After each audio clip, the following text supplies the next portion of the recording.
الحمد للہ نحمده ونستعینه ونستغفره ونؤمن به ونتوکل علیہ ونعوذ باللہ من شرور انفسنا ومن سیئات اعمالنا من يهده اللہ فلا مضل له ومن يضلله فلا هادی له ونشهد ان لا الہ الا اللہ وحدہ لا شریک له ونشهد ان محمدا عبدہ ورسولہ اما بعد قال اللہ تبارک وتعالی فی القرآن المجید والفرقان الحمید فاعوذ باللہ من الشیطان الرجیم بسم اللہ الرحمن الرحیم ظہر الفساد فی البر والبحر بما کسبت ایدی الناس لیذیقہم بعض الذی عملوا لعلہم یرجعون وقال تعالی فی مقام آخر وَلَنَبْلُوَنَّكُمْ بِشَيْءٍ مِّنَ الْخَوْفِ وَالْجُوعِ وَنَقْصٍ مِّنَ الْأَمْوَالِ وَالْأَنفُسِ وَالثَّمَرَاتِ وَبَشِّرِ الصَّابِرِينَ الَّذِينَ إِذَا أَصَابَتْهُم مُّصِيبَةٌ قَالُوا إِنَّا لِلَّهِ وَإِنَّا إِلَيْهِ راجعون۔ صدق اللہ العلی العظیم۔ حمد و ثنا، بڑائی و کبریائی اللہ رب العالمین ہی کے لیے ہے، جو ہم سب کا خالق و مالک و پروردگار ہے۔ اسی کی بارگاہ میں ایک دن ہم سب کو حاضر ہونا ہے اور اپنی پوری زندگی کا ایک ایک پل کا، ایک ایک عمل کا، اس کی عطا کردہ ہر چھوٹی بڑی نعمت کا حساب دینا ہے۔ قابل احترام بزرگوں، بھائیوں، عزیز نوجوان دوستوں، اس وقت پوری دنیا اور خود ہمارا ملک جن حالات سے دوچار ہے وہ ہم سب پر واضح ہے۔ گزشتہ 4 مہینوں سے مسلسل کورونا کی اس وبا نے جہاں پوری دنیا کو اپنے دائرے میں گھیر لیا ہے، ہمارا ملک بھی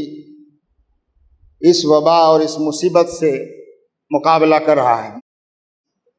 ان حالات میں قرآن کریم ہماری کیا رہنمائی فرماتا ہے اور بحیثیت امت مسلمہ ہماری کیا ذمہ داریاں اور کیا رول ان حالات میں ہونا چاہیے، اور خاص طور سے آنے والے چند مہینوں میں جس طرح کے حالات پیش آ سکتے ہیں، اس کا اندازہ کرتے ہوئے ہمیں کیا تیاریاں اس وقت کرنی چاہیے اور کن چیزوں کے لیے تیار رہنا چاہیے، اور کون سے وہ مواقع اور اپورچونٹیز ہیں جن کو ہم بہتر طریقے سے استعمال کر سکتے ہیں قرآن کریم کی رہنمائی میں۔ اس وقت اس پر بہت گفتگو اور باتیں ہو رہی ہیں کہ اس وبا کی وجوہات کیا ہیں، اس سے بچا کیسے جائے، کیا احتیاطی تدابیر اختیار کی جائیں۔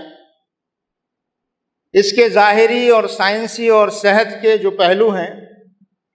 ان پہلوؤں پر غور و خوض بھی ہو رہا ہے، تدابیر بھی اختیار کی جا رہی ہیں اور حکومتیں اقدام بھی کر رہی ہیں، اور اسی کے نتیجے میں ہم دیکھ رہے ہیں کہ ہمارا ملک پچھلے 4 مہینوں سے 4 لاک ڈاؤن اور اس کے بعد ان لاک 1 پھر ان لاک 2 بھی شروع ہو چکا ہے، اور یہ سلسلہ کب تک جاری رہے گا کوئی نہیں جانتا۔ لیکن ان حالات کا ایک وہ پہلو ہے جو صرف وہ لوگ دیکھ سکتے ہیں اور محسوس کر سکتے ہیں جو قرآن کی روشنی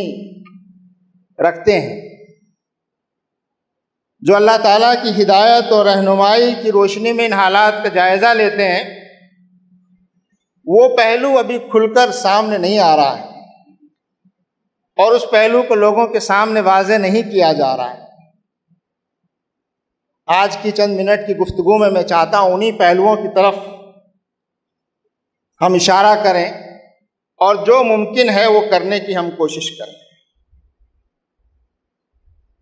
اس وقت ملک میں پوری دنیا میں 1,22,00,000 لوگ اس سے متاثر ہو چکے ہیں۔ 5.5 لاکھ سے زیادہ اموات پوری دنیا میں ہو چکی ہیں۔ ہمارا ملک جو کبھی 12ویں 13ویں نمبر پر تھا، بہت تیزی سے صورتحال خراب ہوئی اور اب ہم 3 نمبر پر آ گئے ہیں۔ امریکہ اور برازیل کے بعد متاثرین کی تعداد کے لحاظ سے ہم 3 نمبر پر ہیں۔ 8 لاکھ کے آس پاس لوگ اس سے متاثر ہو چکے ہیں اور تقریباً 22,000 لوگ موت کا شکار ہو چکے ہیں۔ اور جیسے اندازے لگائے جا رہے ہیں اور جو اندیشے ظاہر کیے جا رہے ہیں، اس سے یہ محسوس ہوتا ہے کہ شاید یہ رفتار اور تیز ہوگی، متاثر ہونے والوں کی بھی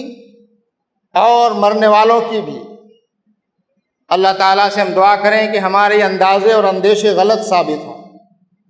اور اللہ تعالیٰ ہمیں بھی اور پوری دنیا کو اس وبا سے محفوظ فرمائے۔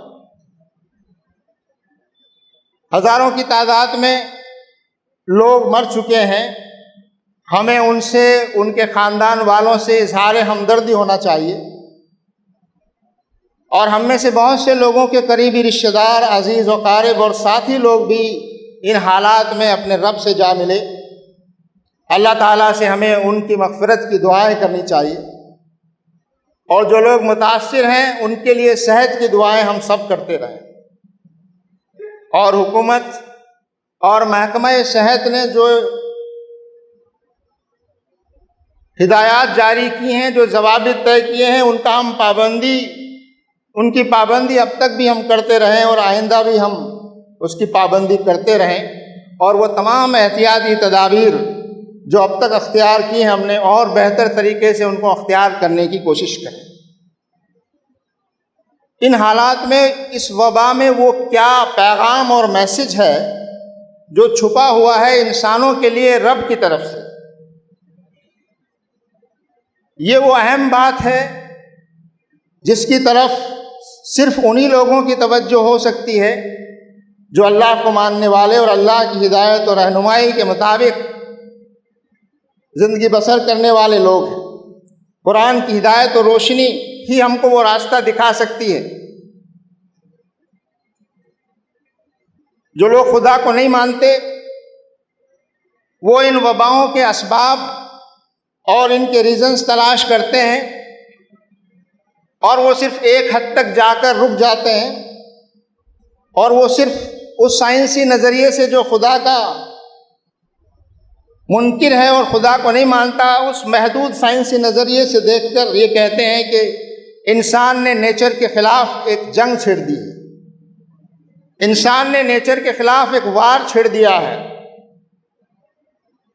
وہ اس کائنات میں اور اس زمین و آسمان میں وہ فساد برپا کر رہا ہے، وہ اس کا ایکسپلوئٹیشن کر رہا ہے، ضرورت سے زیادہ اس کی جو ریسورسز ہیں ان کو وہ ایکسپلوئٹ کر رہا ہے، اور اس کی وجہ سے توازن بگڑ رہا ہے، انوائرمنٹل اور ایکولوجیکل جو بیلنس ہے وہ خراب ہو رہا ہے، جس کو قرآن مجید فساد سے تعبیر کرتا ہے۔ اور قرآن مجید رہنمائی کرتا ہے کہ اللہ تعالیٰ نے یہ میزان قائم کر دیا ہے، اس میزان میں خلل پیدا نہ کرو، اس میں توازن جو برقرار ہے اللہ تعالیٰ کی طرف سے، اس میں بگاڑ پیدا نہ کرو۔ تو ایک پہلو تو وہ ہے، یقیناً اس میں بھی حقیقت اور سچائی ہے، لیکن ایک دوسرا بڑا اہم پہلو ہے جس کی طرف ہم کو لوگوں کی توجہ مبذول کرانی چاہیے، وہ یہ کہ جب زمین پر اخلاقی بگاڑ پیدا ہوتا ہے، جب اللہ کے بندے اللہ سے غافل ہوتے ہیں، جب آخرت جیسی حقیقت کو نظر انداز کرتے ہیں، اور ایک انسانی زندگی اور انسانی زندگی کے مقصد کو سمجھنے کے بجائے ایک حیوانی زندگی پر مطمئن ہو جاتے ہیں اور اسی کو ٹھیک سمجھتے ہیں، تو پھر اخلاقی پستی اور اخلاقی بگاڑ کی شکل میں فساد رونما ہوتا ہے، اور اس کے نتیجے میں آگے بڑھتے بڑھتے طاقتور کمزوروں پر ظلم و ناانصافی کرتے ہیں، انیائے اور اتیاچار ہوتا ہے، ایکسپلوئٹیشن ہوتا ہے۔ جو لوگ اقتدار میں ہیں اور حکومتوں میں ہیں وہ بھی اپنے اقتدار اور حکومت کا ناجائز اور غلط استعمال کر کے اپنی عوام اور رعایا پر ظلم و زیادتیاں کرتے ہیں، یہاں تک کہ ان حالات میں بھی وہ ان ظلم اور زیادتیوں کو جاری رکھنے میں ان کو کوئی جھجک اور کوئی شرم محسوس نہیں ہوتی۔ ایسے حالات میں بھی جب یہ اخلاقی توازن بگڑ جائے اور جب ظلم اور زیادتی عام ہو جائے، اللہ تبارک و تعالیٰ کسی درجے میں اپنے انکار کو اور شرک کو تو کسی درجے میں گوارا کر بھی سکتا ہے، لیکن اللہ تعالیٰ اپنی زمین پر ظلم کو اور ناانصافی کو گوارا نہیں کر سکتا۔ ظلم اور ناانصافی اللہ تعالیٰ کو ہرگز گوارا نہیں ہے، اور جب انسان اپنی حدوں کو پار کرنے لگتا ہے تو پھر اللہ تبارک و تعالیٰ انسانوں کو سمجھانے کے لیے، انسانوں کو چونکانے کے لیے، ان کے دلوں کو نرم کرنے کے لیے، ان کو جگانے کے لیے اس طرح کی وبائیں آتی ہیں۔ یہ الارم ہے، یہ اویکننگ اور ویکنگ کال ہے، ویک اپ کال ہے۔ ہماری یہ ذمہ داری ہے کہ ان حالات میں اور جو مزید حالات بگڑنے والے ہیں، ہم 3-4 چیزوں پر توجہ کریں۔ ایک چیز تو یہ کہ ہم اپنی دعوت، اپنی اصلاح اور تربیت کی طرف توجہ کریں، اور دوسری اہم بات جس کی طرف میں خاص طور سے اشارہ کرنا چاہتا ہوں وہ یہ کہ عوام کو، برادران وطن کو، حکمرانوں کو، طاقتور لوگوں کو، جو اقتدار میں ہیں ان کو یہ بات سمجھانے اور بتانے کی اور ان تک پہنچانے کی ہم کوشش کریں، جو ذرائع بھی ممکن ہے ان سے، کہ یہ اللہ کا رحم اور کرم ہے کہ وہ ان وباؤں کے ذریعے سے بڑی آفت اور بڑی مصیبت اور بڑی ذلت اور بڑی رسوائی اور ہمیشہ کے عذاب سے بچانے کے لیے اپنے بندوں پر رحم و کرم کر رہا ہے، اور ان چھوٹی آفتوں کے ذریعے سے وہ تمہیں صحیح رخ پر اور صحیح راستے پر لانا چاہتا ہے۔ یہ پیغام جو ان آفات اور مصیبتوں میں چھپا ہوا ہے، اس پیغام کو ہمیں افراد تک بھی پہنچانا چاہیے، اور اس پیغام کو ان حکمرانوں کے کانوں تک بھی پہنچنا چاہیے کہ یہ ظلم اور زیادتی اور ناانصافی کا، یہ نفرت کا اور لوگوں میں تقسیم کا اور انسانوں کو بانٹنے کا جو سلسلہ ہے، یہ اللہ کو پسند نہیں ہے۔ اللہ تعالیٰ اس کو گوارا نہیں کرتا، اور ان حالات میں جب اور حالات بگڑ سکتے ہیں، ہم نے اب تک بھی خدمت کا فریضہ انجام دیا ہے لوگوں کا، اور آئندہ بھی خدمت کا یہ فریضہ ہم انجام دیں۔ اللہ تعالیٰ سے ہم دعا کریں کہ اللہ تبارک و تعالیٰ ان حالات میں ہماری مزید رہنمائی فرمائے اور ہمیں استقامت عطا فرمائے، اور حالات سے اور وبا اور بیماری سے اور موت سے ڈرنے کے بجائے اللہ کا ڈر اور اللہ کا خوف ہمارے دلوں میں بھی پیدا فرمائے، اور ہم بھی دوسروں کے دلوں میں اللہ کا خوف پیدا کرنے کی کوشش کریں۔ بارک اللہ لنا ولکم فی القرآن العظیم ونفعنا وإیاکم بالآیات والذکر الحکیم، انہ تعالی جواد کریم ملک بر رؤوف رحیم۔